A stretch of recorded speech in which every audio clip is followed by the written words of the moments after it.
सर्वांना नमस्कार. दूरशिक्षण आणि ऑनलाईन शिक्षण केंद्र शिवाजी विद्यापीठद्वारे एम.ए. इतिहास भाग 2 सत्र 3 साठी जो संशोधन प्रकल्प म्हणजे रिसर्च प्रोजेक्ट आहे, त्या संदर्भात मार्गदर्शन करण्यासाठी आज आपण या विशेष मार्गदर्शन सत्राचं आयोजन केलेलं आहे. काल संध्याकाळी तुमच्या WhatsApp ग्रुपवर तुम्हाला या संदर्भातले गाईडलाईन्स जे आहेत, मार्गदर्शक सूचना ज्या आहेत, त्या तुम्हाला तुमच्या WhatsApp ग्रुपवर देण्यात आलेल्या आहेत. याशिवाय याच्यापूर्वी जे आपण ओरिएंटेशन सेशन घेतलं होतं किंवा कॉन्टॅक्ट सेशन घेतलेलं होतं, त्यावेळी देखील आपण रिसर्च प्रोजेक्टच्या संदर्भातली चर्चा आपल्या ग्रुपवर म्हणजे त्या कॉन्टॅक्ट सेशनमध्ये, ओरिएंटेशन सेशनमध्ये आपण केलेली होती. त्यामुळं हा जो रिसर्च प्रोजेक्ट आहे, त्याची साधारण एक कल्पना तुम्हा सर्वांना आहे, असं आपण गृहीत धरायला हरकत नाहीये. आता याच्यातला जो राहतो तो काही तांत्रिक बाबी आहेत, त्याच्या संदर्भात आपण बोलू. तुम्हाला काही अडचणी या संदर्भात येत असतील, तर त्या संदर्भात आपण बोलू. दुसरा एक मुद्दा या दरम्यान पॉपअप होण्याची शक्यता आहे, तो म्हणजे पुस्तकांचा. तर आपली पुस्तकं ही आपल्याला एक काही दिवसात म्हणजे अजून एक 2 ते 3 दिवसामध्ये आपल्याला ही पुस्तकं मिळतील. कारण ती छपाईला गेली आहेत. त्याचं बऱ्यापैकी छपाईचं काम झालंय. त्याचं कव्हर लावणं तेवढं एक काम राहिलेलं आहे. ते झाले की पुस्तकं डिस्ट्रिब्युशनसाठी उपलब्ध होतील. तर तुम्ही जे जे काही इथं जवळचे विद्यार्थी आहात, कोल्हापूरच्या आसपास राहणारे, ते थेट इथं विद्यापीठामध्ये येऊन ती पुस्तकं घेऊ शकतील. आणि त्यासाठी फक्त तुम्हाला तुमच्या ज्या ऍडमिशनची पावती आहे, त्याच्यावर तुमच्या अ, अ, अभ्यास केंद्राचा सही आणि शिक्का आणि शेरा असं तुम्हाला फक्त घेऊन यायचं आहे. तेवढं एक काम तुम्हाला करायचं आहे आणि ते घेऊन मग तुम्हाला पुस्तकं मिळतील. तर हा पुस्तकांच्या संदर्भातला एक महत्त्वाचा मुद्दा होता. ते मला सुरुवातीलाच त्याबद्दल बोलावं म्हणून मी ते क्लिअर केला. आता आपण रिसर्च प्रोजेक्ट जो आहे, तर त्या रिसर्च प्रोजेक्टच्या संदर्भातली चर्चा आपण आता करूया. कालची तुम्ही गाईडलाईन जी दिलेली होती, ती तुम्ही सर्वांनी पाहिली असेल, तर त्या संदर्भात आपण परत एकदा ती वाचूया. कुणाला काही शंका असतील, तर स्टेप वाईज त्या शंका तुम्हाला विचारता येतील आणि त्याचं आपण काय असेल ते निरसन जे आहे शंकांचं, ते आपण करूया.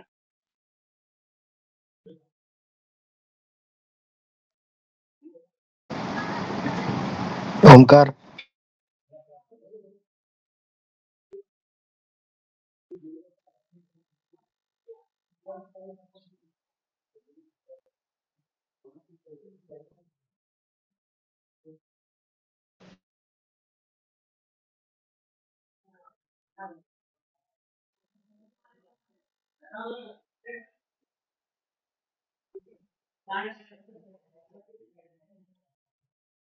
स्क्रीन शेअर केलेली सगळ्यांना दिसते? हा. दिसते दिसते सर.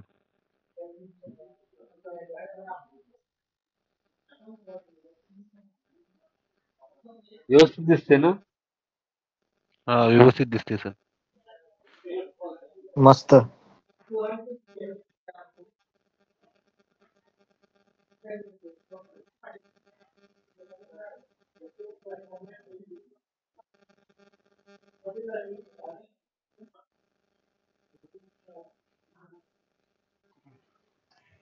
तर आपला जो एम.ए. इतिहासचा जो संशोधन प्रकल्प आहे, तर त्याच्या संदर्भातल्या या सूचना आहेत, ते तुमच्या ग्रुपवर मी शेअर केलेल्या आहेत. हं. तर आपल्याला जसं मी ओरिएंटेशन मध्ये पण सांगितलेलं होतं, की एम.ए. भाग 2 मध्ये सत्र 3 आणि सत्र 4 या दोन्ही वेळेला आपल्याला संशोधन प्रकल्प आहेत. त्यातला सत्र 3 चा संशोधन प्रकल्प आहे, तो 4 क्रेडिट्सचा आहे.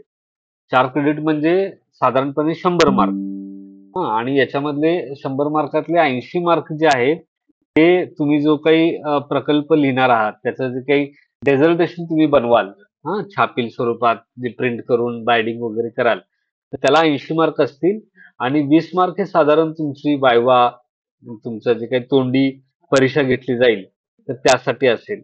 तर या तोंडी परीक्षेच्या संदर्भातल्या सूचना आहेत, त्या तुम्हाला नंतर दिल्या जातील. आता जो आपला तुम्हाला बायडिंग वगैरे पर्यंत करायचं म्हणजे विषय निवडायचा आणि बायडिंग करायचं इथपर्यंत साधारण गाईडन्स ज्या आपल्या मार्गदर्शक सूचनांमध्ये तुम्हाला मिळेल. सेमिस्टर 4 साठी जो तुमचा प्रोजेक्ट आहे, तो एकूण 6 क्रेडिटचा आहे.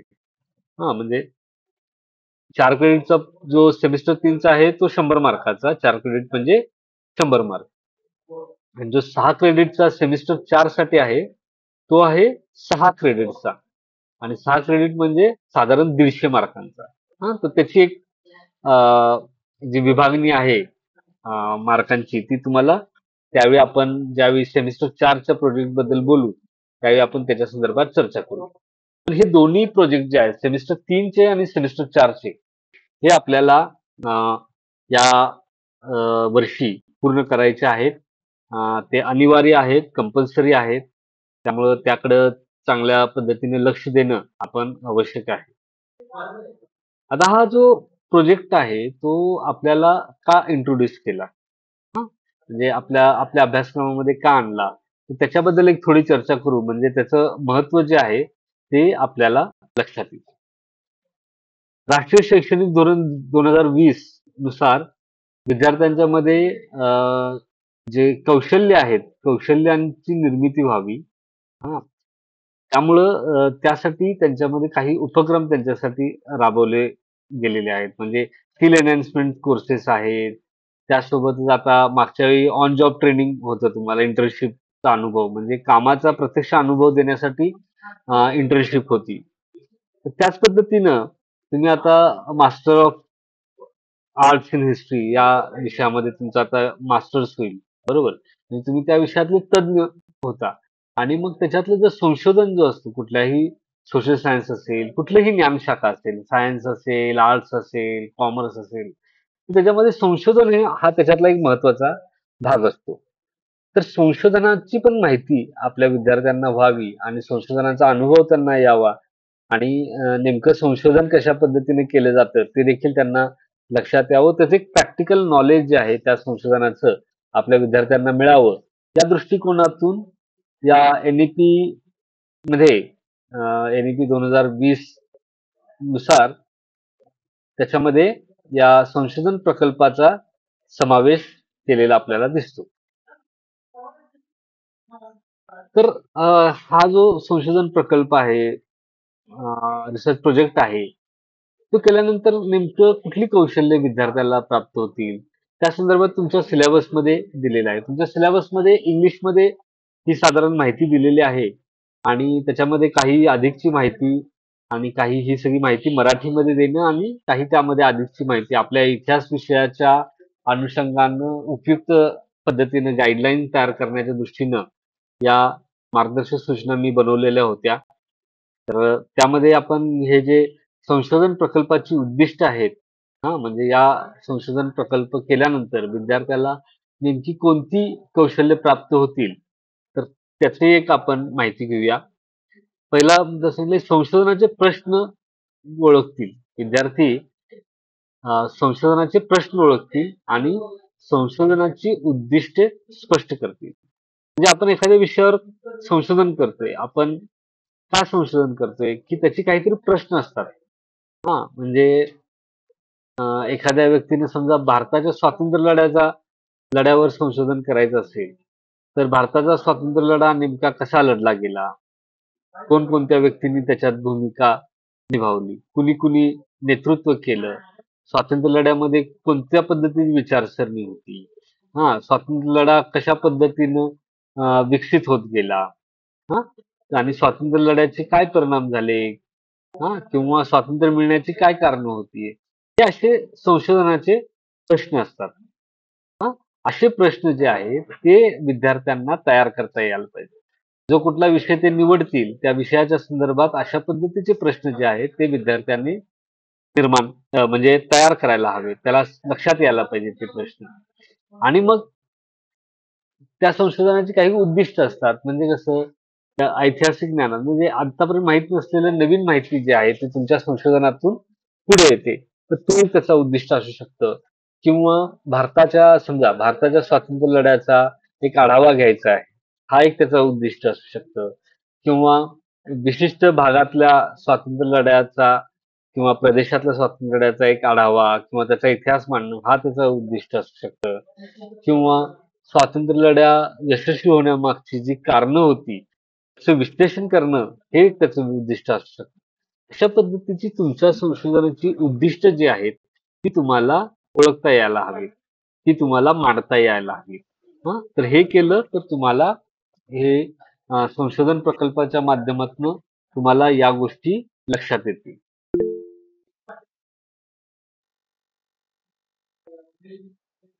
दुसरा जो मुद्दा आहे तो आहे योग्य संशोधन पद्धती निवडून उपयुक्त साधने आणि तंत्राचा उपयोग करणे. म्हणजे काय तर आपण इतिहास संशोधनाची काही तंत्र, टेक्निक्स आहेत त्याच्या, काही पद्धती आहेत. तर त्याचं देखील तुम्हाला त्याचा उपयोग जो आहे तो तुम्हाला यातून करता येईल. म्हणजे कसं तुम्ही आता मागच्या वर्षी शेवटच्या सेमिस्टरमध्ये म्हणजे सेमिस्टर 2 मध्ये रिसर्च मेथोडॉलॉजी किंवा सेमिस्टर 1 मध्ये रिसर्च मेथोडॉलॉजीचा एक कोर्स केलेला होता. तर त्यामध्ये टॉपिक कसा निवडायचा, संशोधनाचे प्रश्न कसे असतील, संशोधनाची उद्दिष्ट कुठली, त्याच्यामधला आराखडा कसा बनवायचा, हं, याची माहिती तुम्हाला त्यामध्ये दिलेली होती. आता त्या रिसर्च मेथोडॉलॉजीच्या पेपरमध्ये जे तुम्ही शिकलेला होता किंवा त्याची पुस्तकं पण तुमच्याकडे आहेत. तर त्याचा उपयोग करून तुम्हाला आताचं जे संशोधन आहे ते करायचं आहे. तुम्ही जो काही विषय निवडून कराल त्याच्यावर. आता संशोधन पद्धती म्हणजे काय? म्हणजे समजा तुम्ही एखाद्या व्यक्तीवर संशोधन करत असाल, तर ते पुस्तकं पाहणं, त्याच्यातून आवश्यक संदर्भ शोधणं. तर याचा उपयोग करणं, त्या साधनांचा उपयोग करणं, त्याची व्यवस्थित माहिती देणं, ही संशोधनाची एक पद्धत असते. तर याचा देखील तुम्हाला सराव जो आहे, तो या संशोधन प्रकल्पाच्या माध्यमातून होईल. त्यानंतर तुम्ही जे वेगवेगळ्या पद्धतीने माहिती गोळा कराल. काही जण वृत्तपत्र बघतील, काही जण पुस्तकं बघतील. हां, तर त्याच्यातून जी तुम्हाला माहिती मिळते वेगवेगळ्या माध्यमातून, वेगवेगळ्या साधनातून, तर त्या माहितीचं म्हणजे माहिती म्हणजे डाटा. तो जो डाटा जो असतो, त्याचे तुम्हाला विश्लेषण करता यायला पाहिजे. म्हणजे या माहितीतून तुम्हाला काय मिळालेलं आहे? त्याचा एक अर्थ तुम्हाला लावता यायला पाहिजे. त्याचा अर्थान्वय करता यायला पाहिजे. हं. किंवा एखाद्या गोष्टीबद्दल बघत असाल तर त्याचा कार्यकारण भाव जो आहे तो तुम्हाला त्यातून मांडायला यायला हवा. तर ही जी प्रोसेस असते डाटावर काम करायची प्रोसेस जी असते, विश्लेषण करायचं, अर्थान्वय करायचा म्हणजे अर्थ लावायचा. ते आपल्याला या ह्याच्यातून तुम्ही शिकाल.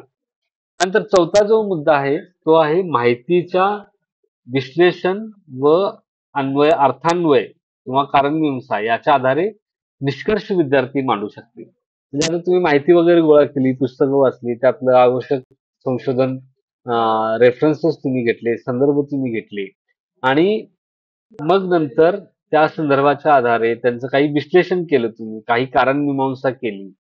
हां, म्हणजे उदाहरणार्थ समजा कुणीतरी साखर कारखान्यांवर काम केलेलं असेल, तर दक्षिण महाराष्ट्रामध्ये साखर कारखाने उभे राहिले. साखर कारखान्यांच्या बद्दल तुम्ही माहिती वगैरे सगळं कारखाना कुठला वगैरे, वगैरे सगळं झालं. पण निष्कर्षामध्ये तुम्ही असं पण मांडू शकताय, की मोठ्या प्रमाणात साखर कारखाने उभे राहिले. त्यामुळे मोठ्या प्रमाणात ऊसाचं उत्पादन इथं सुरू झालं. त्यामुळं लोकांना ऊसापासून चांगल्या पद्धतीचं परतावा जो आहे तो मिळू लागला शेतकऱ्यांना. त्यामुळे शेतकऱ्यांचं जीवनमान सुधारलं. त्यामुळं या भागामध्ये साधारणपणे सुबकता किंवा थोडंफार सुबत्ता दिसते. हां, तर ह्या गोष्टी तुम्ही मांडू शकता. याला म्हणायचं अर्थान्वय. म्हणजे तुमच्याकडे माहिती फक्त काय की 10 कारखाने उभे राहिले. इतक्या क्षेत्रावर ऊस लागवड झाली. पण त्याचं ती वाढ होते किंवा कमी होते याच्यावरून तुम्ही त्याचा अर्थान्वय करू शकता. कारण मीमांसा त्याच्या मागची काय कारणं आहेत ते देखील मांडू शकता. आणि त्याच्यावरनं तुम्ही एक तुमच्या संशोधनातनं जे काही तुम्हाला समजले, त्याचा एक निष्कर्ष स्वरूपात त्याची मांडणी तुम्हाला याच्यातून करता येईल. तर अशा पद्धतीची कौशल्य जी आहेत ती तुम्हाला या संशोधन प्रकल्पाच्या माध्यमातनं मिळतील. आता तुमच्यापैकी काही जणांनी हात वर केलेत, तर त्यांचे काही शंका असतील तर आपण घेऊया पहिल्यांदा.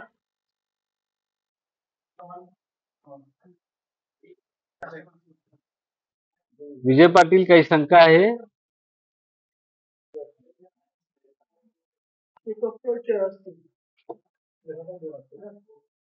विजय पाटील,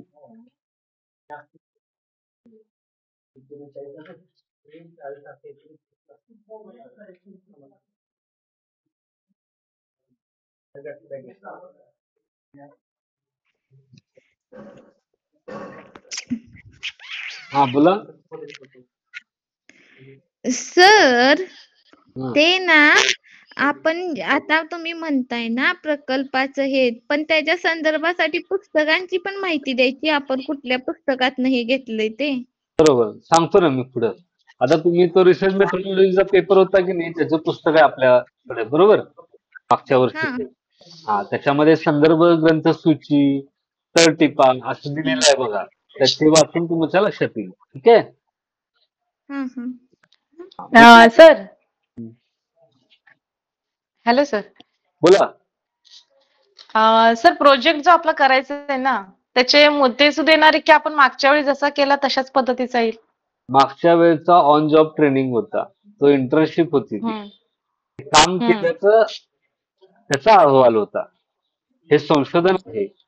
हा, मग ठीक आहे. संशोधनासाठी मग उद्दिष्ट येणार, निरीक्षण येणार, तुमचं ते आपला सांगेल. निष्कर्ष तुम्ही येणार. गाईडलाईन पाहिले नाहीत काय आपण काल ग्रुपवर टाकलेले? नाही सर, पाहिलेलं नाहीये. नाही पाहिलं. मग आता मी दाखवतो ते पुढे. आतापर्यंत जे जे मी सांगितलंय त्यामध्ये काही शंका आहे का तुम्हाला? नाही सर, पण ओव्हरऑल एक उदाहरण घेऊन पहिल्यापासून जर स्पष्ट कराल आता अगदी थोडक्यामध्ये, मी तर तेच बरं होईल सांगतो म्हणजे. तुम्हाला. ते स्पष्ट होण्यासाठीच आपण ग्रुपवर आधी गाईडलाईन टाकलेली आहे.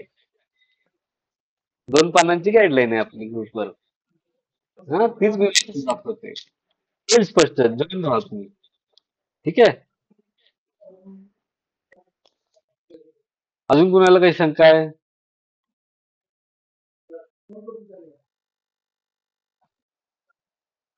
ओमकार.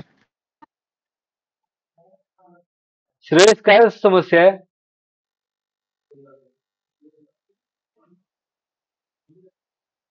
श्रेयस, काय समस्या आहे? कोण आहे ओंकार?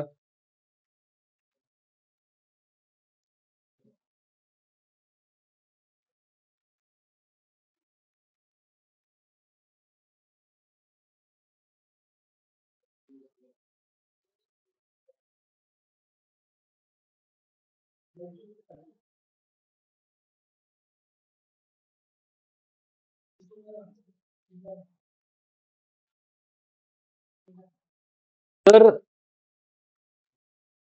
मी जे सांगत होतो की हे आता आपल्याला साधारणपणे त्या ज्या संशोधन प्रकल्प आहे त्याची उद्दिष्ट आपल्याला स्पष्ट झालेली आहेत. आता आपण या संशोधन प्रकल्पामध्ये नेमकं काय काय करायचं आहे त्याच्या संदर्भातली एक चर्चा जी आहे ती आपण करूया. हा? तर साधारण त्याला विषय कसा निवडायचा या संशोधन प्रकल्पासाठी, त्याच्या संदर्भात मी 3 ऑप्शन जे आहेत, 3 पर्याय आपल्या विद्यार्थ्यांना दिलेले आहेत. आता आपला जो तिसरा सेमिस्टर आहे त्यामध्ये आपण थोडं सोप्या पद्धतीनं हे करावं या दृष्टिकोनातून या 3 पर्याय आपल्याला दिलेले आहेत. चौथं सेमिस्टरचा जो प्रोजेक्ट असेल तो थोडा आपण डीप मध्ये करणार आहोत. तर त्यासाठी वेगळ्या पद्धतीचे पर्याय तुम्हाला मी त्यावेळी देईन. तर आता मात्र सेमिस्टर 3 मध्ये तुम्हाला हे जे 3 पर्याय मी सुचवलेले आहेत त्यापैकी एका पर्यायावर तुम्हाला त्याचा वापर करून हे संशोधन प्रकल्प पूर्ण करायचे. पहिला काय की संशोधन विषय आधारित प्रकल्प, म्हणजे एक तुम्ही विषय ठरवायचा.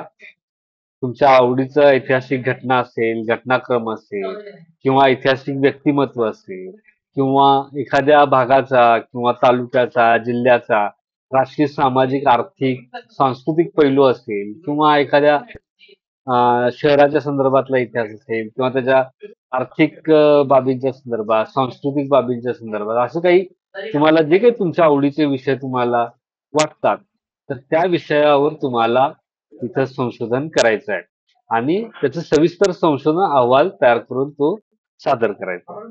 ठीक आहे, हा झाला पहिला मुद्दा. म्हणजे काय की तुम्ही एखाद्या ऐतिहासिक घटनेवर करू शकता. म्हणजे कोल्हापूर शहरातील स्वातंत्र्य लढा किंवा अं, कोल्हापुरातलं एखाद्या ऐतिहासिक व्यक्तिमत्व म्हणजे शाहू महाराजांचं सामाजिक कार्य असेल किंवा शैक्षणिक कार्य असेल त्याच्यावर तुम्ही करू शकता. किंवा कोल्हापुरातलं एखाद्याला वाटलं की अं, सामाजिक चळवळी याच्यावर काम करावं तर कोल्हापुरातल्या सामाजिक चळवळी याच्यावर एखादं जण संशोधन करू शकतं. तर अशा पद्धतीचे विषय जे आहेत ते तुम्हाला तुमच्या आवडीनुसार जे आहेत ते निवडून याच्यावर संशोधन करता येईल या ह्याच्यामध्ये. आणि त्याची सविस्तर तुम्हाला त्याच्याबद्दल माहिती त्याची द्यावी लागेल. त्याचे विभाग करावे लागतील आणि त्या विभागानुसार प्रकरणानुसार ही माहिती तुम्हाला या संशोधन प्रकल्पामध्ये लिहून द्यावी लागेल.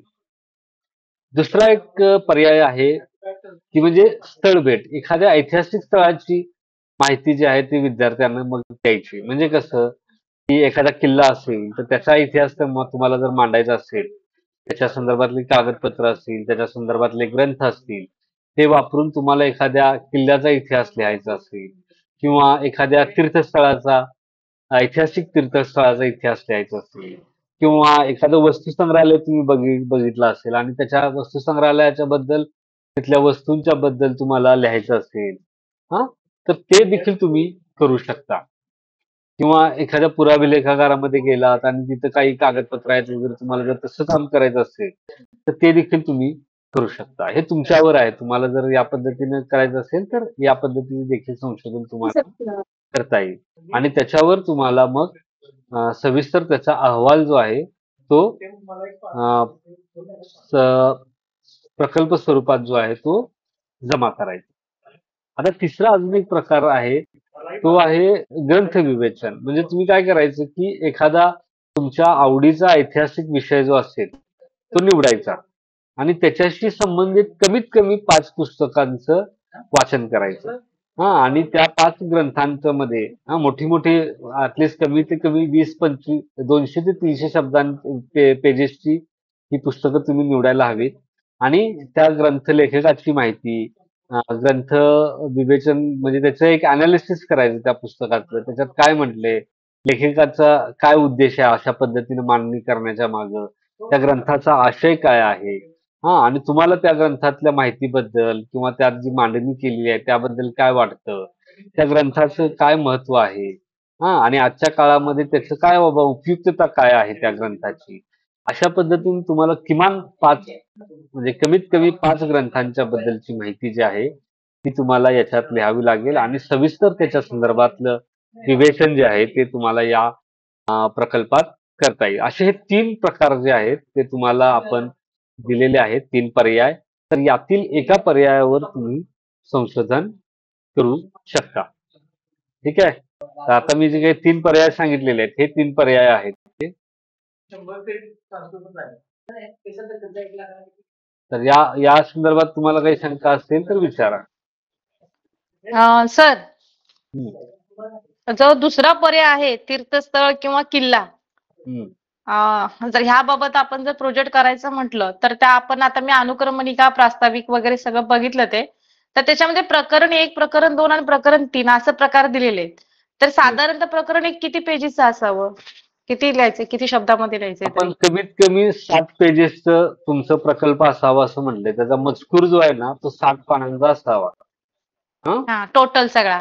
टोटल म्हणजे त्याच्यात काय परिशिष्ट पण म्हणजे तुम्ही 20 पान लिहिणार आणि परिशिष्ट 30 पानाचे फोटो लावणार असं नाही चालत. हा, मजकूर नाही जो आहे ना असं त्यातला तर तो हा, मजकूर 60 पानांचा हवा. ठीक आहे. आणि मग परिशिष्ट हा, आणि ते सर्टिफिकेट कव्हर पेज वगैरे हं, ते वेगळं अशा पद्धतीचं. ठीक आहे. तर त्या म्हणजे हिशोबाने आता तुम्ही ते करू जे शकता. म्हणजे आता समजा हा, 5 प्रकरणं आहेत म्हणजे ऋणनिर्देशन एखादा जर 10 पानं लिहिणार असेल आभार हा, प्रदर्शन असं नाही चालणार ना. आभार प्रदर्शन 1-2 पानं लिहाल, प्रस्तावना एक 5-6 पानं लिहाल. त्याच्या बरोबर. विषयाच्या हं, संदर्भात ते जे विषय आणि त्याची उपयुक्तता जी आहे किंवा उद्दिष्ट जे आहे त्याच्याबद्दल एक 2-3 हं, पानं लिहाल तुम्ही आणि मग प्रकरण 1 10 ते 15-20 पानं अशा पद्धतीनं तुम्ही त्याची विभागणी करायला पाहिजे.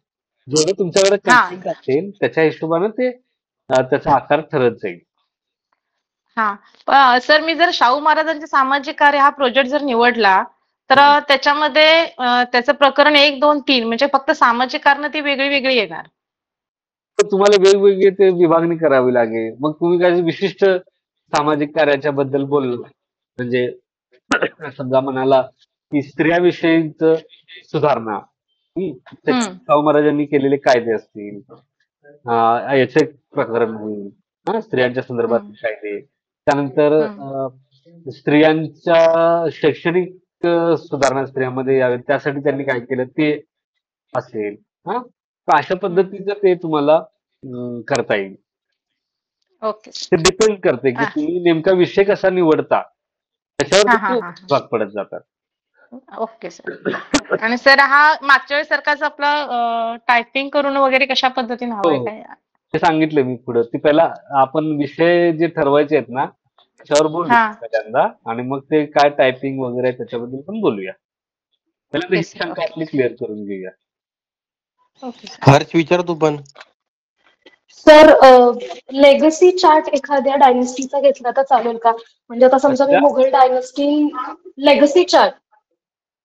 Legacy chart. हा, म्हणजे लेगसीच पूर्ण त्यांचे काय काय ऍडमिनिस्ट्रेशन. हे बघा कसं आहे येतोय आवाज माझा ऐकू. हो हो, येतो. बेसिकली कसं असते म्हणजे तुम्हाला आता मी सांगतो आता कसं आहे की आपल्याकडं आपल्याला लवकर जमा पण करायचं आहे आणि या वर्षी जे सुरू झाले ठीक आहे त्यामुळं आपल्याला थोडं डील त्याच्यात असते. पण मुद्दा काय आहे की ज्यावेळी आपण संशोधन म्हणतो कधी पण म्हणजे सगळ्यांसाठी सांगतो संशोधन ज्यावेळी आपण म्हणतो ते संशोधन हे एक नवी माहिती त्याच्यामधनं यायला हवी.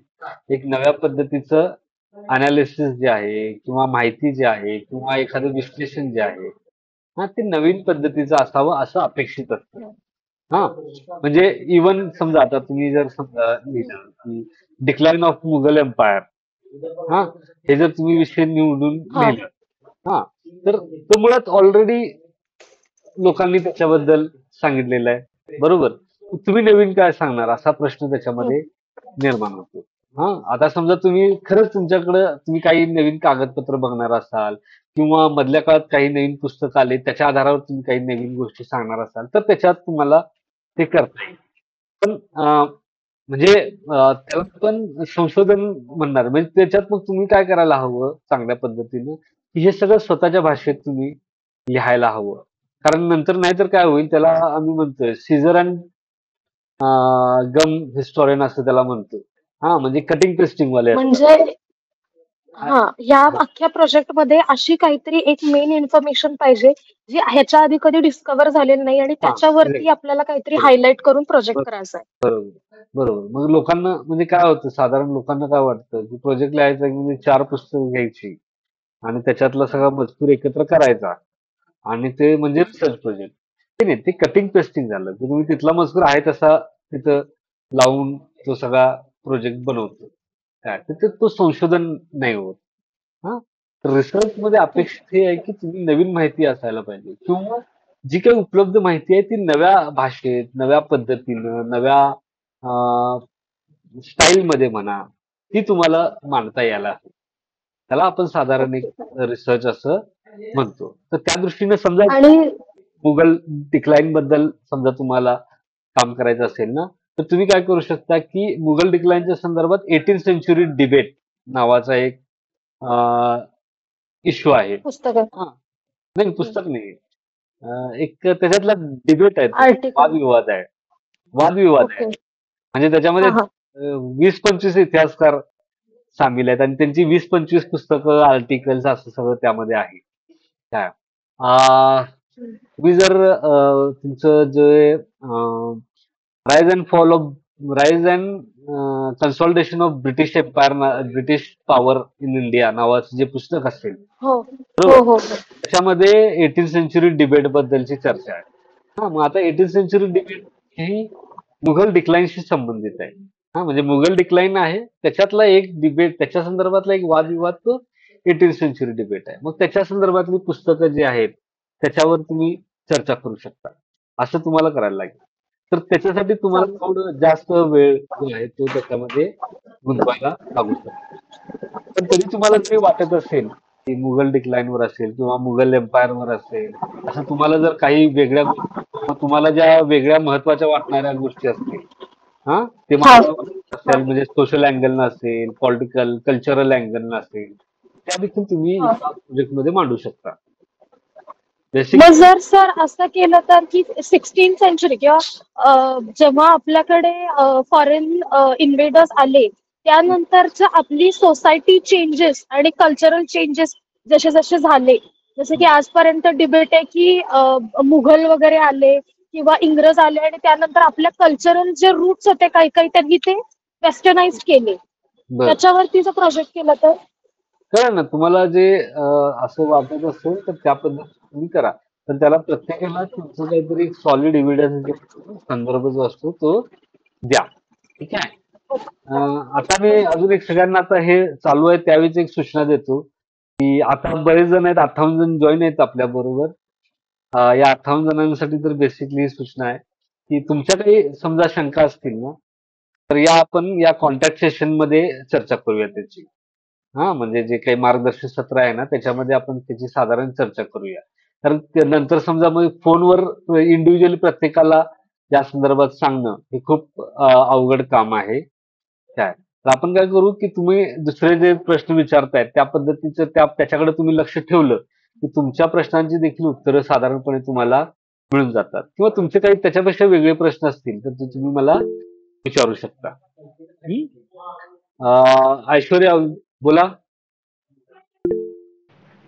मी आधुनिक भारताचा इतिहास हा सब्जेक्ट घेतला तर चालेल का प्रोजेक्ट नाही साठी? नाही चालेल. मग ऐतिहासिक तीर्थस्थळे ऐतिहासिक तीर्थस्थळी तुम्ही असं घेऊ शकता की कोल्हापुरातली ऐतिहासिक तीर्थस्थळ आणि मग त्याच्याबद्दलची माहिती आहे का तुमच्याकडे माहिती? कलेक्ट करेन मी. कसं कलेक्ट करणार? ओळखीचे ऐतिहासिक मंदिर म्हणजे तीर्थस्थळांमधले एखादे मंदिरातले पुजारी वगैरे असतात त्यांच्याकडून. हा जो प्रोजेक्ट आहे तुम्ही पुढच्या सेमिस्टरला करा. ठीक आहे. त्यावेळी मी फील्ड विजिटचं एक वेगळं आपण चांगल्या पद्धतीने देऊया. आता काय करा तुम्ही एखादा विषय ठरवा जो तुम्हाला माईक बंद करा माझा. सर तुमचा आवाज डबल येतोय. हो ते बोललो मी त्यांना. तर तुम्ही काय करा, आता काय करा, तुमचं जे तुम्ही ज्या शहरात राहता, कुठे राहता तुम्ही? ऐश्वर्या कुठे राहता? वडणगेत राहतो. वडणगे मला नाही माहिती. कोल्हापूर मध्येच येते. पन्हाळा साईडला आहे. पन्हाळा साईडला. बर ठीक आहे. माईक बंद करा. तुम्ही काय करू शकता, तुमच्या त्या एरियामध्ये समजा कुठं लायब्ररी वगैरे असेल, आहेत का लायब्ररी, शासकीय लायब्ररी किंवा गावच्या लायब्ररी आहेत की. हा पहिला एकदा तिथे जा. ठीक आहे. आणि तिथे पुस्तकं ऐतिहासिक पुस्तकं आहेत तुमच्या उपयोगी वाटतील किंवा त्या पुस्तकातलं कुठला एखादा विषय तुम्हाला सुचतो का बघा. हा म्हणजे समजा तिथं गेला तुम्ही आणि तिथे तुम्हाला मराठा इतिहासाची काही पुस्तकं दिसतील, एक 7-8 पुस्तकं आहेत समजा, तर तुम्ही त्याच्यातला एखादा विषय निवडा आणि त्याच्यावर लिहा. हा किंवा आधुनिक भारताच्या इतिहासाची सगळी माहिती पुस्तकं दिसतील किंवा एखादा तुमच्या भागातलं कोणतरी सुधारक असेल त्याच्या संदर्भातली पुस्तकं असतील तर त्यांच्यावर काम करा. म्हणजे आता काय करा, जे तुम्हाला पुस्तकं उपलब्ध होतील असा विषय घेऊन त्याच्यावर काम करून ते जमा करा. ठीक आहे. सर हिस्टॉरिक प्लेसेसचे काही काही सिग्निफिकन्स म्हणजे जिओग्राफिकल सिग्निफिकन्स आहेत, जसं की ते जगन्नाथपुरीचं काहीतरी आहे की तिथे ग्रॅव्हिटेशनल फोर्स कमी आहे, असे काही म्हणजे असे काही टॉपिक्स घेतले तर चालतील का? हे बघा कसं आहे माहितीये का, याच्यामध्ये 2 गोष्टी आहेत. एक काय म्हणतात त्याला, अं, त्याला आता आपण काय ऐतिहासिक दृष्टीने आपण त्याच्याकडे बघूया. ठीक आहे. तुम्ही साधारणपणे ऐतिहासिक घटनाक्रम जो आहे त्याच्यावर तुम्ही जास्त फोकस केले तर बरं राहील. कारण हे जे मुद्दे आहेत, ग्रॅव्हिटेशनल फोर्स तिथं आहे किंवा नाही, हे सायंटिफिकली प्रूव्ह होतं किंवा ते सायन्सच्या कक्षेत येतं. ठीक आहे. त्याच्या संदर्भातलं आपल्या ऐतिहासिक दृष्टिकोनातून तुम्ही जर समजा जगन्नाथच्या मंदिराच्या इतिहासाबद्दल लिहायचं असेल तुम्हाला. तसं नाही, म्हणजे तिथले ज्या हिस्टॉरिक प्लेसेसचं आर्किटेक्चर असं आहे की तिथे काही काही गोष्टी आहेत ज्या थोड्याशा काय म्हणतात की विलक्षण आहेत अशामुळे. हो ना, खरं ते तुम्हाला त्याचं ऐतिहासिक पुस्तकातनं ते तुम्हाला म्हणजे त्या मांडावं लागेल.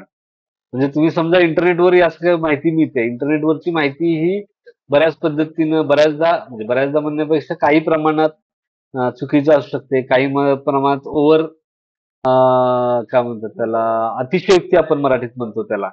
हा ते तशी असू शकते. तर त्यामुळे तुम्ही जे काही लिहिणार असाल त्याच्यासाठी ऐतिहासिक पुस्तकं जर असतील तुमच्याकडे त्या आधारावर तुम्ही लिहू शकता. आर्किटेक्चरची समजा असतील पुस्तकं त्याच्यावर लिहू शकता तुम्ही. चालेल.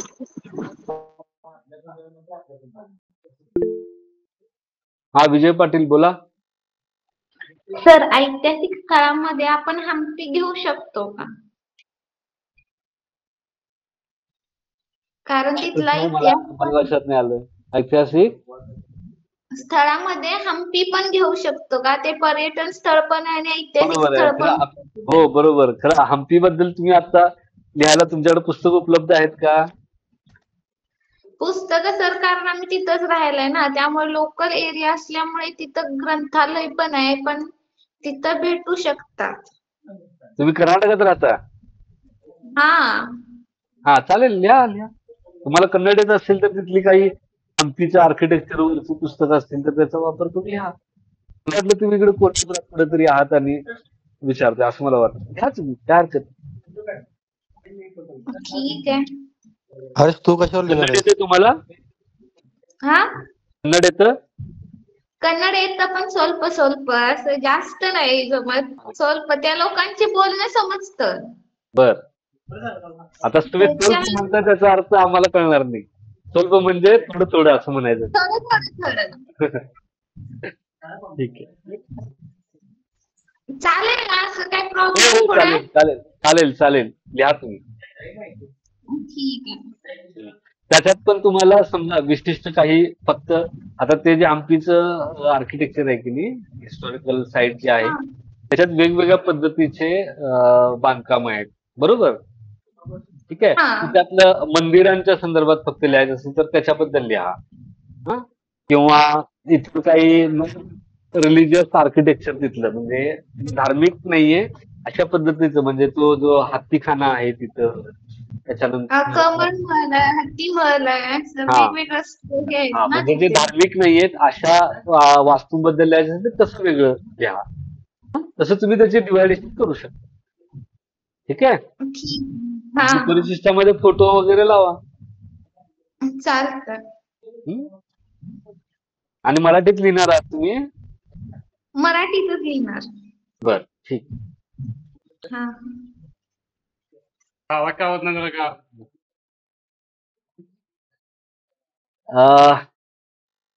प्रमोद जगताप बोला. हा, नमस्कार सर. नमस्कार, बोला ना. सर, ते ऐतिहासिक किल्ल्याच्या बाबतीत बोललो होता. मग त्या ऐतिहासिक किल्ल्याचा जर आपण निवडला प्रकल्प थोडक्यात, आता कारण ऐतिहासिक किल्ल्या बाबतीत भरपूर काय असं लिहिलेलं गेले. बरोबर आहे. मग ते आता थोडक्यात समजा मी उदाहरणार्थ जर रायगडाबद्दल जर लिहायचं घेतलं मी, तर म्हणजे मला कसा लिहायला घेतला पाहिजे प्रोजेक्ट? ठीक, त्याचे मग ऐतिहासिक पृष्ठभूमी आणि मग तिथले महत्वाच्या घटनाक्रम किंवा त्याच्या आर्किटेक्चर बद्दल लिहिणार असं आर्किटेक्चर बद्दल असं ते डिपेंड करते तुमच्यावर, तुम्हाला नेमकं कशा अंगाने लिहायचंय काय. आणि माझा दुसरा एक मुद्दा काय आहे की स्थळाच्या संदर्भातलं जे आहे की नाही, स्थळ भेट, ते तुम्ही पुढच्या सेमिस्टरसाठी राखून ठेवावं असं मला वाटतंय. की जे लोक स्थळ भेटीच्या संदर्भात विचार करतायत ना, त्यांना माझं सजेशन असेल की पुढच्या प्रोजेक्टसाठी, पुढचा जो तुम्हाला 4थ्या सेमिस्टरला येईल ना प्रोजेक्ट, त्याच्यासाठी ते राखून ठेवा. आणि आता काय कराल, ते लायब्ररीच्या आधारे जे तुम्हाला संशोधन करता येतं, तर त्याबद्दल बोला. म्हणजे आता समजा प्रमोद जगतापांना रायगडावर करायचं असेल ना, तर प्रत्यक्ष रायगडावर भेट देऊन तिथल्या आर्किटेक्चर बद्दल वगैरे त्यांनी नंतर करावं, किंवा तिथल्या लोकांशी समजा काही बोलायचं असेल, तिथल्या पर्यटनाच्या संदर्भात जर चर्चा करायची असेल, त्या सगळ्या गोष्टी. म्हणजे रायगड हे जसं ऐतिहासिक स्थळ आहे, तसं ऐतिहासिक पर्यटन स्थळ पण आहे. ऐतिहासिक पर्यटन स्थळ म्हणून त्याच्याबद्दलची माहिती ते पुढच्या सेमिस्टरच्या वेळी ते करू शकतात. पण आता मग जे काही आता उपलब्ध ग्रंथ आहेत रायगडाच्या संदर्भात, तर त्याचा वापर करून रायगडाचा इतिहास जो आहे, मग राजकीय अंगानं असेल, किंवा त्याचं महत्वाचं काय आहे नेमकं मराठा इतिहासामध्ये, त्या अंगानं असेल, तर अशा अंगानं त्याची मांडणी तुम्हाला करता येईल. ओके, ठीक आहे सर, धन्यवाद. बोला, ओमकार सूर्यवंशी बोला. Hello sir. हा बोला राधिका. सर मला एक शंका होती, प्रोजेक्ट पेपर 1 साइड वापरायचा का 2 साइड? नाही, तुम्हाला आता ह्या प्रोजेक्ट पेपर नाही वापरायचा याच्यावर. त्याच्यामध्ये तुम्हाला प्रॉपर ब्लेंडिंग करून द्यायचं. जसं पीएचडीचं थेसिस असतं की नाही, तसं ब्लेंडिंग करून ठेवायचं तुम्हाला. मी सांगेन त्याच्याबद्दल. बरं ठीक आहे. चालू सर राहू दे. मला एक शंका होती. बोला. ऐतिहासिक व्यक्तिमत्व जो म्हणजे प्रोजेक्ट मध्ये विषय आहे ना, त्यामध्ये राणी लक्ष्मीबाई किंवा पेशवेकालीन एखादी प्रसिद्ध व्यक्ती असू दे, किंवा मग महाराणा प्रताप, अशा व्यक्तींवरती केलं तर लिहिलं तर चालेल का? म्हणजे काय आहे त्यांच्यावरती?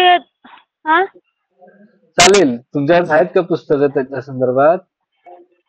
हो सर आहेत. म्हणजे बरीच पुस्तकं आहेत. महाराणा प्रतापांवरती सुद्धा आहेत, आणि राणी लक्ष्मीबाई असू देत किंवा मग शिवाजी महाराज असू देत, यांपैकी बरीच पुस्तकं आहेत माझ्याकडं. बरं, मग त्यांच्या व्यक्तिमत्वातल्या एखाद्या विशिष्ट पैलूबद्दल लिहा. ठीक आहे. ओके सर, चालेल. आणि आणखीन एक शंका होती, आता थेसिस तयार करणार आहे, मग ते कच्चं आणि पक्क असं दोन्ही पण द्यायचं, की फक्त कम्प्युटर टायपिंग असलेलं तेवढं द्यायचं? कच्चं आणि पक्क काय असतं? म्हणजे आम्ही हँड रायटिंग लिहिलेलं आहे का, आणि कम्प्युटर टायपिंग केलेलं आहे, कसं दोन्ही द्यायचं का? कम्प्युटर टाईप करून त्याला कव्हर पेज, अनुक्रमणिका, त्याला काही परिशिष्ट असतील तर परिशिष्ट, तुम्हाला कोण मदत केली, कुणी मार्गदर्शन केलं, कुठल्या ग्रंथालयामधून पुस्तकं मिळाली, कुणी स्वतःजवळची पुस्तकं तुम्हाला दिली, त्यांचा सगळा आभार मानायचा. त्याच्यानंतर त्या सगळ्या प्रकरणं त्याच्यामध्ये असतील, आणि त्याच्यानंतर शेवटी संदर्भ असतील. एवढं सगळं झालं की त्याचं बायडिंग करायचं. बायडिंग करायचं, जसं थेसिस बायडिंग होतं तसा. आणि मग त्याचे 2 कॉपी करायच्या, दोन्ही कॉपी घेऊन केंद्रात जायचं, तिथे जमा करायचं, त्यांच्या सह्या घ्यायच्या, आणि एक कॉपी तुमच्याकडे ठेवायची आणि एक कॉपी त्यांच्याकडे जमा करायची. आणि नंतर मी एक गुगल फॉर्म तुम्हाला पाठवेल. त्याच्यामध्ये काय करायचं, त्या सगळ्याची एक पीडीएफ बनवून ठेवायची त्याच वेळी, आणि ती पीडीएफ फक्त मला त्या गुगल फॉर्म मधून पाठवायची. लक्षात? Okay sir. ठीक. ओमकार बोला. ओमकार सूर्यवंशी. सर आपल्याला जर मुंबईवर जर माहिती लिहायची असेल तर आपण लिहू शकतो का तशी? म्हणजे ऐतिहासिक माहिती किंवा लिहा, मुंबई लिहा, किंवा ब्रिटिशकालीन मुंबई असं लिहा. त्याच्यामध्ये सर काय काय हे करावं लागेल, म्हणजे काय काय द्यावे लागेल त्याच्यासाठी माहिती? त्याच्यामध्ये कसं आहे, तुम्ही जर समजा मुंबईच्या इतिहासावरची पुस्तकं वाचली तर तुम्हाला आपोआप कळून येते की त्याचे काय चॅप्टर्स आपल्याला करता येतात. बरोबर आहे.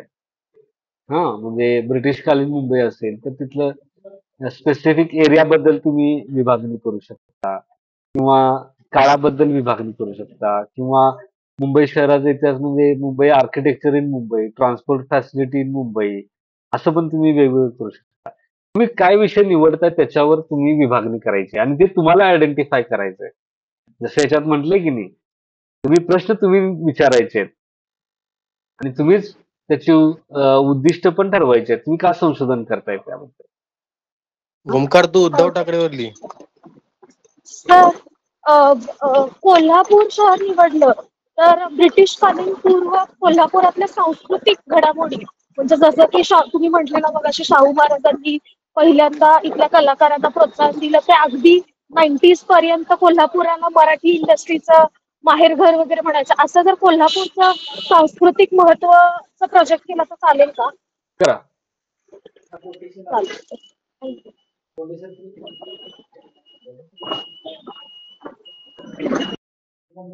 अजून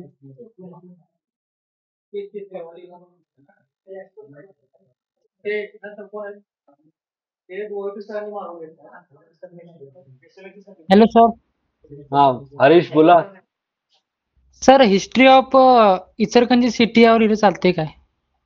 इचलकरंजी सिटी, कारण की मला नाईक सरांनी 12वीला असताना गिफ्ट दिलं होतं पुस्तक त्यांचं. एका पुस्तकावर तुम्ही लिहिणार सगळं? नाही एका पुस्तकावर नाही, आणखीन पुस्तक पण शोधणार आहे. त्यावर मग काही हरकत नाही, लिहा. आता तर तुमच्यापैकी अनेकांनी ऑलरेडी लिहिलेलं असायला हवं होतं. आपण त्याची चर्चा 2 महिन्यापूर्वी पण केलेली होती. काही गोष्टी तुम्ही ऑलरेडी लिहायला हव्यात. म्हणजे त्यावेळी मी तुम्हाला म्हणत होतो ना की जरा चिंतन करा याच्यावर, विषयावर विचार करा. याचा अर्थ की तुम्ही ते त्याच्यावर विचार करून हे कराल. म्हणजे आता ती तुमची क्लॅरिटी आली असतील. आता तुम्ही ते तशी क्लॅरिटी घ्या. तुम्हाला कुठल्या विषयावर करायचंय, तुमचे संशोधनाचे प्रश्न काय आहेत, उद्दिष्ट काय आहे, त्याच्या आधारावर तुम्ही एकदा या 2 गोष्टी तुम्ही फायनल केला, तुम्ही काय शोधणार आहात आणि का शोधणार आहात, त्याचं काय महत्व आहे, हे तुम्हाला जर लक्षात आलं की त्याच्यावर मग तुम्हाला लिहायला खूप सोपं जातं. आणि आपलं जे रिसर्च मेथॉडॉलॉजीचं पुस्तक आहे ते बघून घ्या, त्याचा तुम्हाला खूप उपयोग होईल. जयश्री बोला. नमस्ते सर. हा नमस्कार, बोला. तुम्ही गेल्या सेशन मध्ये सांगितला होता तसा आम्ही विषय पण निवडला आणि त्याच्यावर काम पण सुरू झालंय आमचं. इचलकरंजी मधील आपटे वाचन मंदिर इथे जाऊन मी भरपूर पुस्तके जुनी श्रीमंत नारायण बाबासाहेब घोरपडे यांच्यावर मी काम करत आहे. तुम्ही सांगितल्याप्रमाणे माहिती कलेक्ट पण केली. फक्त तुम्ही जसं हे सांगणार होता क्रम, त्या पद्धतीची आम्ही वाट बघत होतो सर. बरोबर.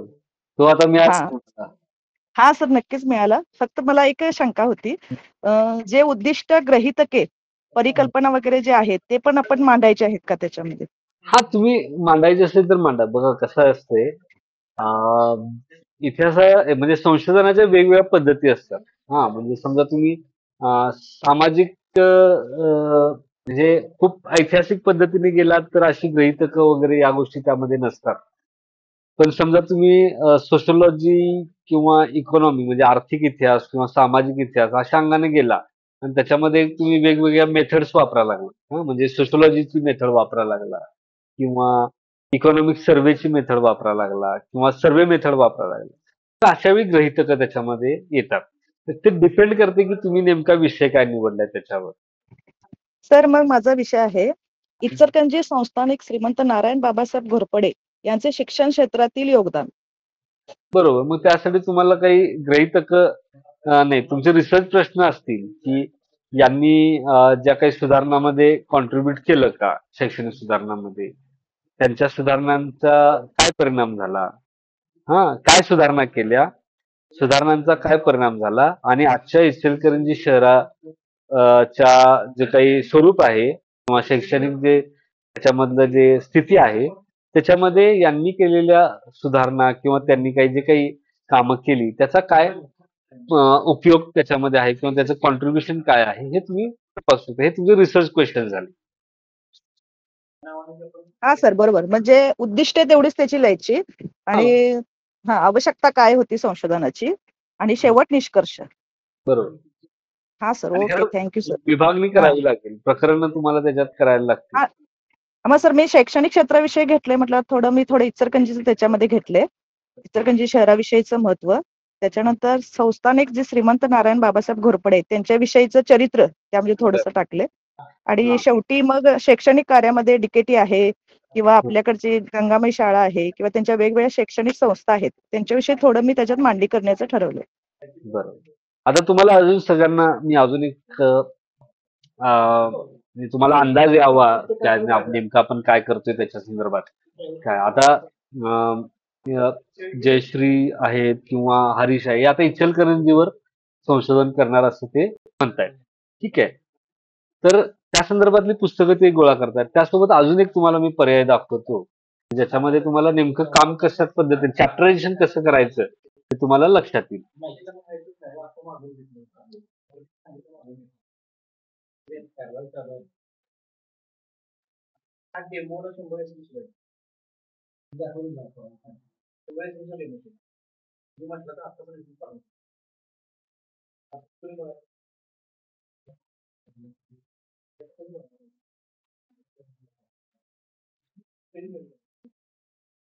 तुम्ही गुगलवर गेलात, हा, तर तिथे गेल्यानंतर तुम्ही काय शोधायचं, शोध गंगा शोधायचं.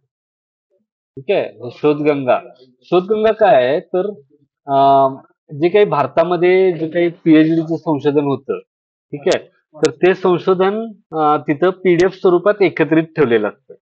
हा, तर तिथे येऊन तुम्ही काय करू शकता, इथं तुमच्या विषयाशी संबंधित किंवा तुम्हाला ज्या विषयामध्ये इंटरेस्ट आहे ना त्याच्याशी संबंधित थेसिस तुम्हाला बघता येते, ऑनलाईन बघता येते.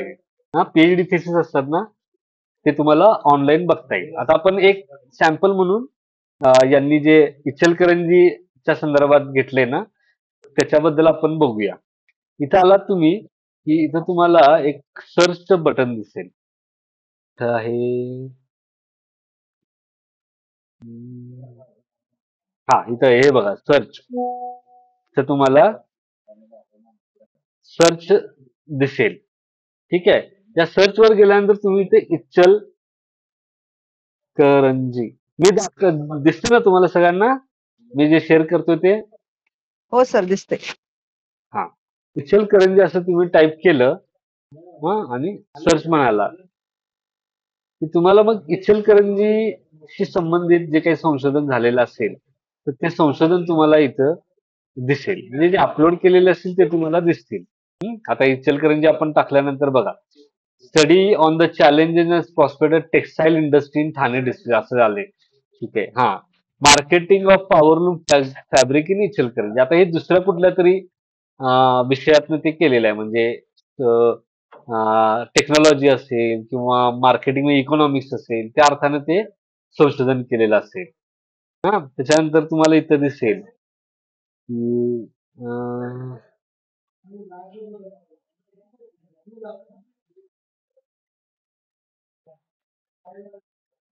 आता तर हे इचलकरंजीचं तेवढंच आपल्याला दिसतं. हा, किंवा खरं तुम्हाला इथे विषय पण कळतील. आता इथं बघा, contribution of 7-day Adventist education in Maharashtra study. हा, अशा पद्धतीने तुमच्या गावातली एखादी शिक्षण संस्था असेल तर त्याबद्दल देखील तुम्ही लिहू शकता. हा, आता आपण हे याचं बघूया, म्हणजे इचलकरंजीच्या संदर्भातलं जे पॉवरलूमचं आहे ना ते आपण एकदा उघडून बघूया. मला बेसिकली तुम्हाला चॅप्टरायझेशन कसं करता येते ते दाखवतो याच्यातून. इथं तुम्ही आलात की इथं तुम्हाला कंटेंट नावाचं ऑप्शन दिसतोय, त्याच्यावर क्लिक केलं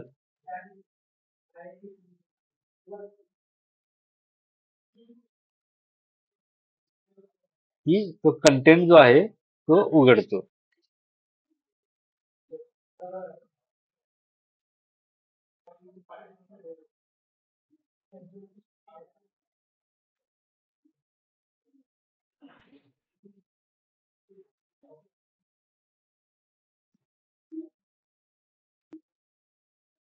हॅलो,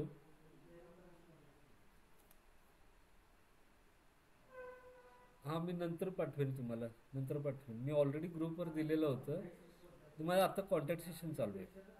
मी नंतर पाठवतो. मेसेज करा, मेसेज करा ना.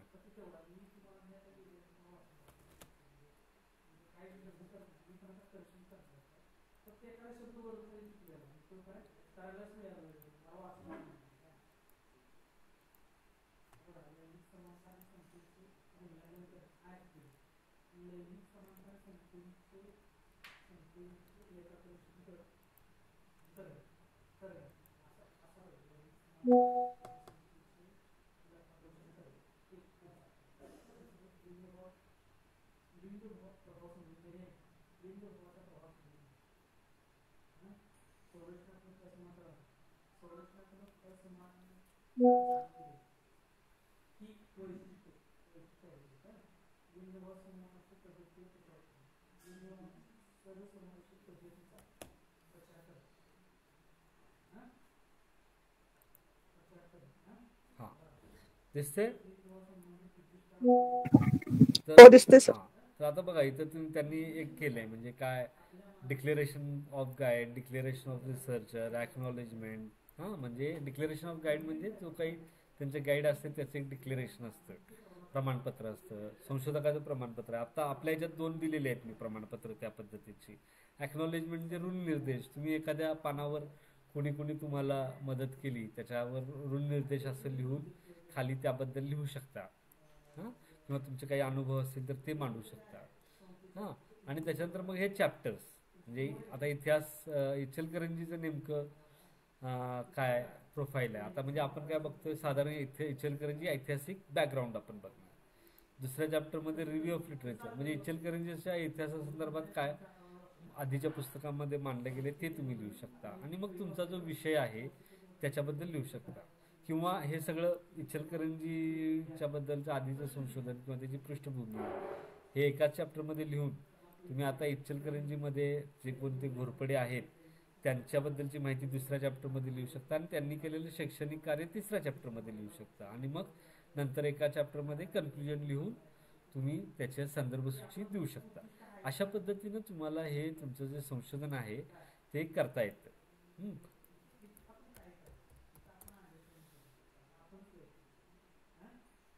हो सर थँक्यू. येते लक्षात? तुम्हाला काही शंका आहेत अजून? पुढचा मुद्दा घेतो मी सांगायला. तर डेमो म्हणून पाठवाल का ग्रुपवरती बघण्यासाठी आम्हाला? काय अश्विनी काय म्हणाला? डेमो म्हणून आम्हाला पाठवलास ना ग्रुपवर बघण्यासाठी डेमो. मला आवाज ऐकू येत नाही. सर डेमो हवाय त्यांना. एक मिनिट मला हेडफोन डिस्कनेक्ट झाले.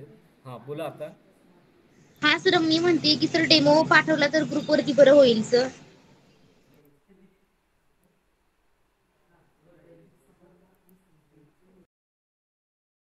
आता बोला. तर त्या म्हणतात डेमो हवाय त्यांना. कशाचा डेमो हवाय? कशाचा डेमो हवाय? तर म्हणजे ते अनुक्रमणिका वगैरे सगळं सर असं पाठवलं असतं का ग्रुपवरती? दिले की आपण त्याच्यात. ते तुम्ही ठरवायचं. हे बघा मी काय सांगतोय मुद्दा लक्षात घ्या.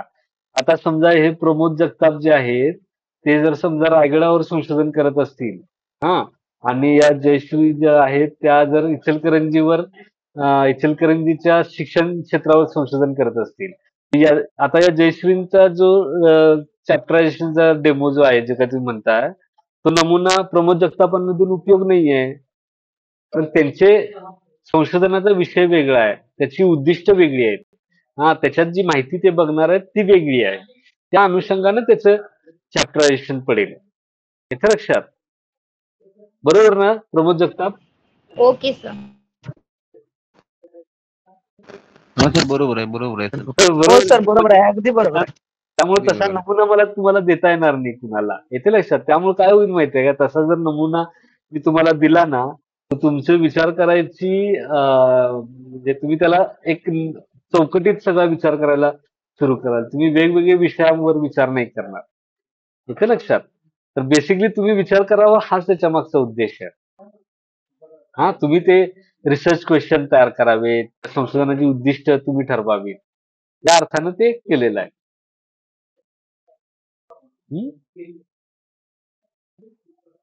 बर आता आपण पुढे जाऊया. आपला जो पुढचं जे मला जे सांगायचं आहे ते एक मला त्याच्यातनं क्लिअर करू दे.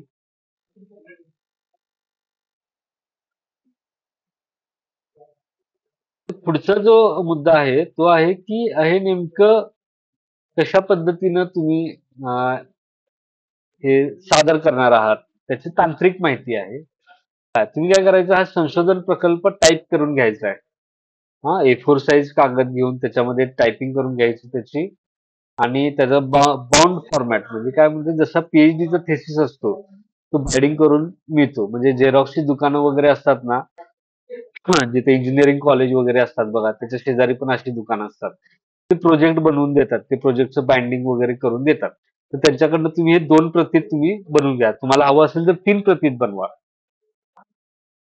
ते डिपेंड तुम्हाला किती. फक्त कॉलेजमध्ये एक प्रत तुम्हाला जमा करावी लागेल आणि उरलेल्या प्रत ज्या आहेत ते तुम्ही स्वतःकडे ठेवू शकता. या सगळ्या संदर्भात मला तुम्हाला सांगणं आहे की या वर्षीपासून हा प्रोजेक्ट जो आहे तो लागू झालेला आहे. हां. याच्या आधी MA ला या पद्धतीचा प्रोजेक्ट असेल किंवा ऑन जॉब ट्रेनिंग जे आपण मागच्या वेळी केलं मागच्या वर्षी, तर त्या पद्धतीचं कुठल्याही ऍक्टिव्हिटीज ज्या आहेत याच्यापूर्वी नव्हत्या. या वर्षीपासून हे सुरू झालेलं आहे. त्यामुळं यदा कदाचित तुम्ही समजा कुठल्या इंटरव्ह्यू मध्ये वगैरे गेलात, तर तिथं तुम्हाला ते विचारलं जाईल की तुम्ही MAच्या क्वालिफिकेशनवर गेला की तुम्हाला तिथं म्हणजे आता समजा माझं MPhil आणि PhD झालेलं आहे. हां. तर मी ज्या वेळी कुठे नोकरीला जातो, नोकरीच्या इंटरव्ह्यूला जातो, तर तिथं मी जाताना माझा MPhilचा थेसिस, MPhilचं डेझर्टेशन म्हणतो आम्ही MPhilला आणि PhDला थेसिस म्हणतो. तर MPhil आणि PhDचे माझे थेसिस मी घेऊन जातो तिथं आणि समजा त्यातलं कधी इंटरव्ह्यूला मला विचारलं की बाबा तुमचा MPhilचा थेसिस दाखवा, PhDचा थेसिस दाखवा, तर तुम्हाला तिथं दाखवावा लागतो. त्याच पद्धतीने माझ्यापेक्षा काही जे सिनियर प्रोफेसर असतात, हां, त्यांची काही पुस्तकं प्रकाशित असतात. तर ती पुस्तकं घेऊन जातात किंवा त्यांना काही संस्थांकडनं रिसर्च प्रोजेक्ट मिळालेले असतात. त्या प्रोजेक्टवर ते काम करतात. त्यांचा पण एक असा प्रोजेक्ट रिसर्च प्रोजेक्ट असतो. ते देखील कॉपी जे आहेत त्यांच्या MPhil, PhD पण घेऊन जातात. तसे रिसर्च प्रोजेक्ट आहेत त्याची पण कॉपी घेऊन जातात. जर त्यांना कोणी इंटरव्ह्यूमध्ये विचारलं, तर त्यांना ते दाखवावं लागतं. तर यामुळं एक गोष्ट मला इथं तुम्हाला सर्वांना सांगायची आहे, की ही जी सगळी ऍक्टिव्हिटी आहे ती चांगल्या पद्धतीनं गांभीर्यानं आपण सगळ्यांनी करावी, की जेणेकरून उद्या समजा तुम्हाला कोणीतरी दाखवायला मागितलं आणि काही केलेलं असेल, तर ते तुमच्या इंटरव्ह्यूवर त्याचा परिणाम होईल. हां, तर त्यामुळे तुम्ही ते चांगल्या पद्धतीनं करा, की जेणेकरून लोकांना तुम्हाला दाखवताना पण काही वाटणार नाही. चांगल्या पद्धतीने केलं तर काही इश्यू येणार नाही. ठीक आहे. तर या दृष्टीनं ते सगळं बायडिंग वगैरे त्याचं करावं लागेल.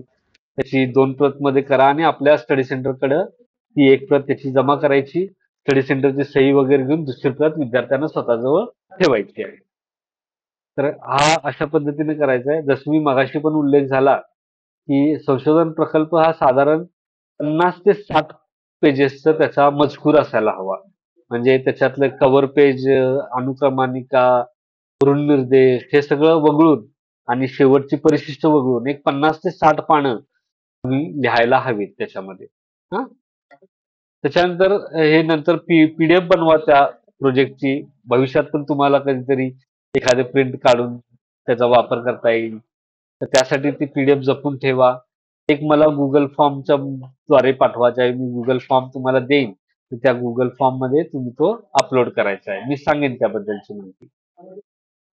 आता हे संशोधन प्रकल्प सादर करत असताना तुम्हाला जे काही नमुने दिलेले आहेत सोबत मी दिलेले आहेत, त्या पद्धतीचं त्याचं कव्हर पेज त्याला जोडायला पाहिजे. त्याचं प्रमाणपत्र एक असायला पाहिजे. प्रतिज्ञापत्र असायला पाहिजे. हां, सेल्फ डिक्लेरेशन, अनुक्रमानिका त्याला जोडा. या सगळ्या गोष्टी त्याला जोडायच्या आहेत.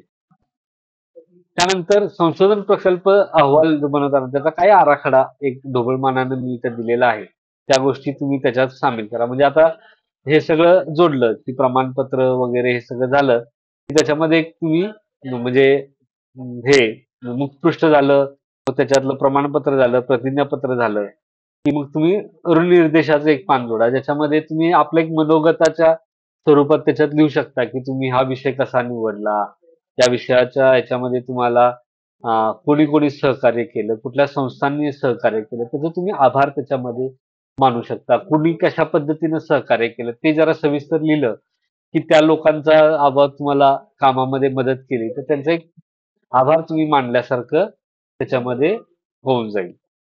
आणि मग अनुक्रमानिका, मग तुम्ही प्रास्ताविक लिहा, की तुम्ही हा विषय का निवडलेला आहात, कशा पद्धतीनं त्याच्यामध्ये तुम्ही काम करणार आहात ते तुम्ही त्याच्यामध्ये लिहा.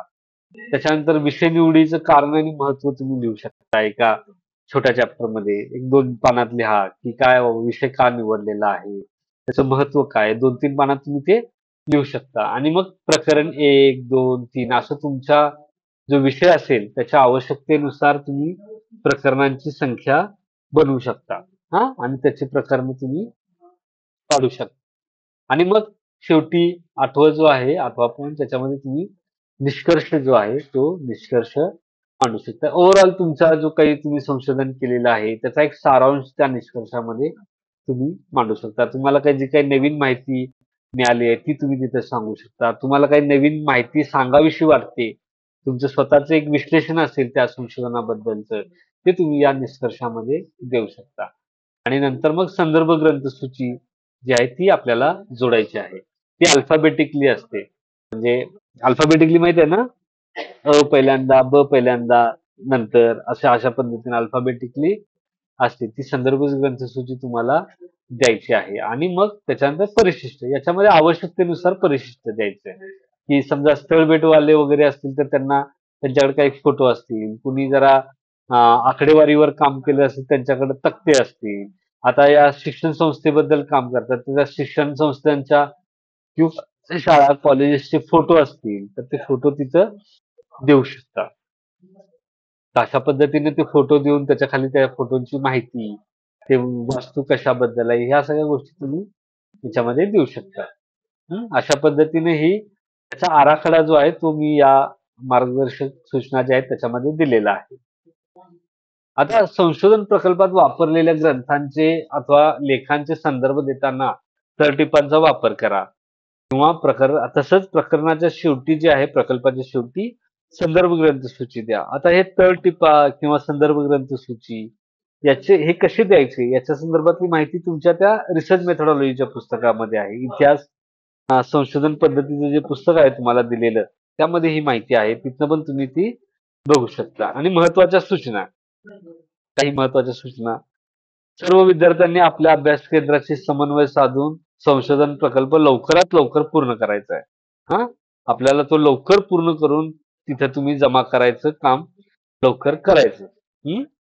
आणि दुसरं काय की संशोधन प्रकल्पासाठी सातत्यानं आयोजित केल्या जाणाऱ्या मार्गदर्शन सत्राला उपस्थित राहायचं आणि जेणेकरून आपल्या शंकांच्या अडचणींचे मला निरसन करता येईल. तुम्हाला काही तुमच्या विषयाच्या संदर्भात जे काही मार्गदर्शन करायचे ते मार्गदर्शन मला करता येईल. त्यामुळं या मार्गदर्शन सत्रांना उपस्थित तुम्ही राहायचं आहे.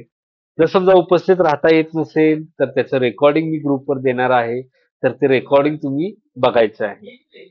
तर अशा पद्धतीने तुम्ही सतत ते पाहत राहिलात, समजत राहिलात. दुसऱ्यांनी काही प्रश्न विचारलेले असतील त्यातून तुमच्या शंकांचं, तुमच्या अडचणींचं देखील निराकरण त्यातून होत राहतं. तर त्यामुळं ती एक गोष्ट तुम्ही सगळ्यांनी करायची आहे. आणि संशोधन प्रकल्पासंबंधी वेळोवेळी देण्यात येणाऱ्या सूचना आहेत त्या काळजीपूर्वक वाचायच्या आणि त्या अंमलात आणायच्या. मी ग्रुपवर जे काही अपडेटेड सूचना देत राहील त्याचा वापर तुम्ही करायचा आहे. ठीक आहे. आणि मग मी इथं तुम्हाला एक कव्हर पेज दिलेलं आहे. हे कव्हर पेज तुमचं जे बाइंडिंग कराल तुम्ही त्याच्यावरती पण येईल. ते एम्बॉसिंग करून देतात. गोल्डन एम्बॉसिंग असतं, तर ते गोल्डन एम्बॉसिंग तुम्हाला करून देतील. आणि त्याच्यामध्ये परत तुम्ही आतल्या बाजूला जे आहे ते तुम्ही करू शकता. आता इथं तुम्ही जे कंसात लिहिलेलं आहे तिथे तुम्ही कंस काढायचा आणि तुमच्या संशोधन प्रकल्पाचं शीर्षक इथं टाकायचं आहे. संशोधन प्रकल्प सादर करते विद्यार्थ्याचं नाव. इथं तुमचं नाव टाकायचं, कंस काढून टाकायचा. मग PRN नंबर आणि बैठक क्रमांक कंसात लिहा. आता मार्गदर्शक, समजा तुमच्या स्टडी सेंटरनं तुम्हाला एखादा मार्गदर्शक अलॉट केला तर त्याचं नाव, पद, त्याचं महाविद्यालय हे तुम्ही तिथं टाकू शकता. जर समजा कोणी नसेल आणि काही कोणी मिळाला नाही तर माझं नाव तुम्ही नंतर टाकू शकता. हे खरं नंतरची गोष्ट आहे. त्या संदर्भात आता काही त्याच्या सूचना मी नंतर देईनच. त्यानंतर तिसरं जे आहे तुमचं अभ्यास केंद्र आहे त्याचं नाव आणि पत्ता. म्हणजे कसं काही जण शॉर्ट फॉर्म मध्ये लिहितात. म्हणजे आता काय म्हणता येईल त्याला,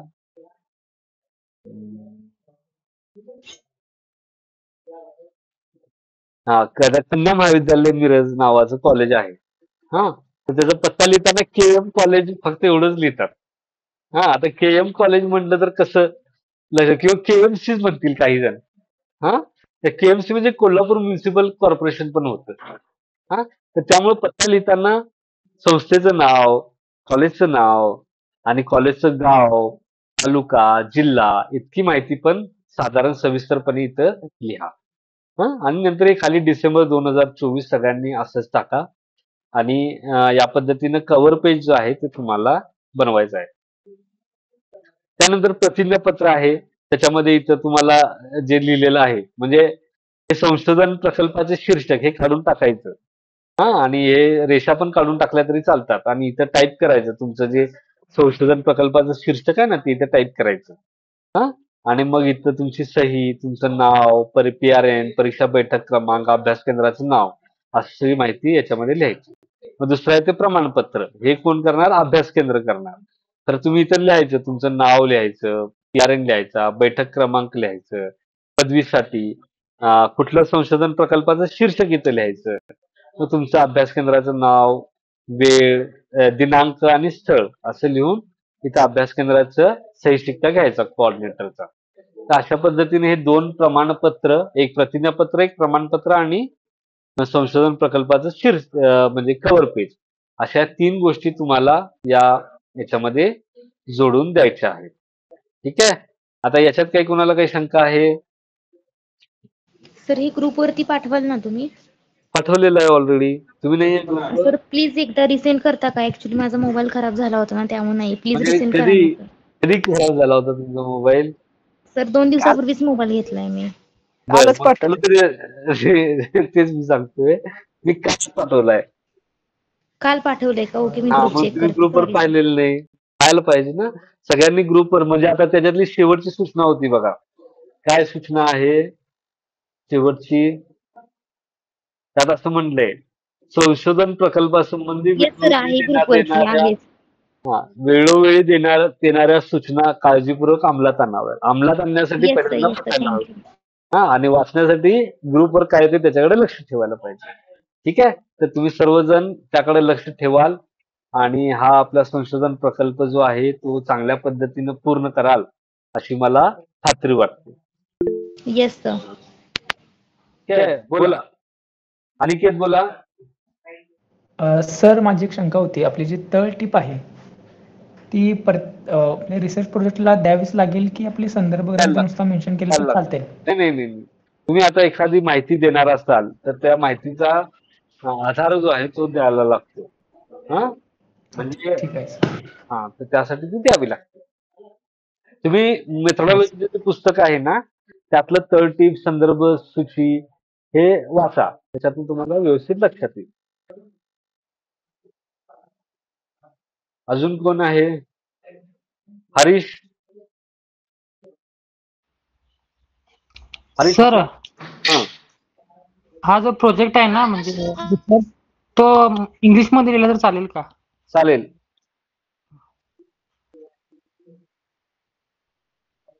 राधिका बोला. हा सर. प्रोजेक्ट एक्झामच्या अगोदर सबमिट करायचा का एक्झाम नंतर? तुम्ही आता काम चालू करा. जरा आता अभ्यास पण चालू असेल तुमचा. अभ्यास पण करा आणि थोडा वेळ याचं काम करा. असं दोन्ही पद्धतीने करा. जास्तीत जास्त काय करा मी तुम्हाला अजून एक सजेशन चांगलं देतो सगळ्यांना. तुमचा जो विषय तुम्हाला अभ्यासाला विषय आहेत ना आता तो प्रॉब्लेम काय आहे की आपल्या जरा इंटरनॅशनल विषय आहेत सगळे म्हणजे फॉरेन पॉलिसी, फेमिनिस्ट मुवमेंट त्यामुळे ते तेवढं हे होणार नाही. पण थोडं जरा बॅलन्स करून थोडा वेळ अभ्यासासाठी परीक्षेच्या, थोडा वेळ या रिसर्च साठी असं तुम्ही जरा करा. म्हणजे याचा कंटाळा आला की काम करा असं करा. चालू ठेवा काम. कारण कसं होणार स्टडी सेंटर तुम्हाला अचानक म्हणणार की आता जमा करा म्हणून. जमा करा. हो. तर त्यांना कसं असतं त्यांना परीक्षा विभाग एक अमुक तारीख देतं आणि त्या तारखेमध्ये तुमचे मार्क जे आहेत त्यांना भरायचे असतात ऑनलाईन सिस्टीम. त्याच्या आधी त्यांना ते तपासायला हवं. बरोबर. त्यासाठी तुम्ही हे पण काम सोबत चालू करा. बरोबर. ठीक आहे. चला अजून कोण आहे? अजून कोणाची काय शंका आहे?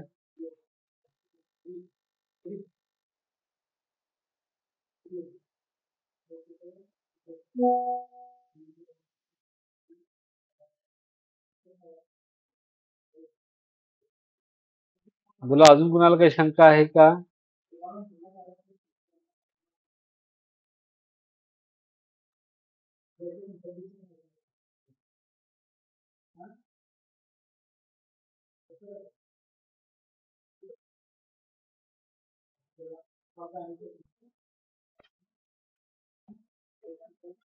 आहे का शंका अजून कुणाला? नाही सर. ठीक आहे. नाही नाही सर नाही. ठीक आहे. तर आपण काय करू की आता तुम्ही हे काम चालू करा. त्याच्यानंतर आता आज आहे 21 तारीख. तर आपण एक साधारण पुढच्या बुधवारी परत एकदा या पद्धतीचं सेशन संध्याकाळी घेऊया आणि जेणेकरून तुम्हाला सगळ्यांना जॉईन होऊन त्या सेशन मध्ये तुमच्या काही अडचणी आल्या असेल, कारण तुम्ही आता काम चालू केलं तर तुम्हाला अडचणी काही आल्या तर तुम्हाला तिथं विचारता येईल. ठीक आहे. तर त्या दृष्टीने तुम्ही सर्वांनी हो सर. सर हा बोला. सर परीक्षा म्हणजे रिटर्न कधीपासून चालू होणार? 4 तारखेपासून. 4 तारखेपासून. वेळापत्रक दिले ग्रुपमध्ये. ठीक आहे. साधारणपणे आता फायनल वेळापत्रक त्याच पद्धतीचं आलेलं आहे. ते पण ग्रुपमध्ये टाकेल. Okay okay sir. पुस्तकं सर कधी भेटतील? पुस्तकाचं आपण बोललो ना, पहिल्यांदा पुस्तकाबद्दलच बोललो आपण. 2-3 दिवसात पुस्तकं छापून येतील. जे जवळ जवळ राहतात त्यांना लवकर मिळतील. साधारण सोमवार मंगळवार धरा. तर शनिवार रविवार सुट्टी आहे. ते काम चालू राहणार आहे प्रिंटिंग त्याच्यावर. तर अभ्यास केंद्रावर येतील ना? नाही, आता पुस्तकं छापून इथं येणार कोल्हापूरमध्ये. आपलं जे विद्यार्थी सेवा केंद्र आहे ना तिथं मिळेल. काय मग त्याच्यानंतर मग डिस्ट्रीब्युशनचं वेगळं असेल. तर शक्यतो तुमच्यापैकी जे जवळ आहे किंवा 1-2 तासात ज्यांना इथं पोहोचता येईल अशा लोकांनी इथे येऊन पुस्तक घेऊन जावं असं मी तुम्हाला सजेस्ट करेन. पुस्तकं तुमच्या हातात लगेच पडतील. मग पुस्तकं आणताना मग अभ्यास केंद्राकडून काहीतरी आमचा आणायला लागेल का? जर स्टडी सेंटर एवढं ते आता त्यांच्या वेळेनुसार येणार, ते त्यांना आणखी काही पुस्तक त्या हिशोबाने येणार. विद्यार्थ्याने स्वतः अभ्यास केंद्रात काय पत्र वगैरे आणायला लागेल का? नाही, त्याच्या हे आहे ना, तुमची जी ऍडमिशनची पावती आहे त्याच्यावर अभ्यास केंद्रात सही शिक्का घ्यायचा की विद्यार्थ्याला पुस्तकं आम्ही इथं दिलेली नाही आहेत, तर विद्यापीठातून त्याला मिळाली. तेवढा सही शिक्का त्याच्यावर घेऊन या. मग तेवढ्यावर मिळेल तुम्हाला पुस्तक. Okay sir.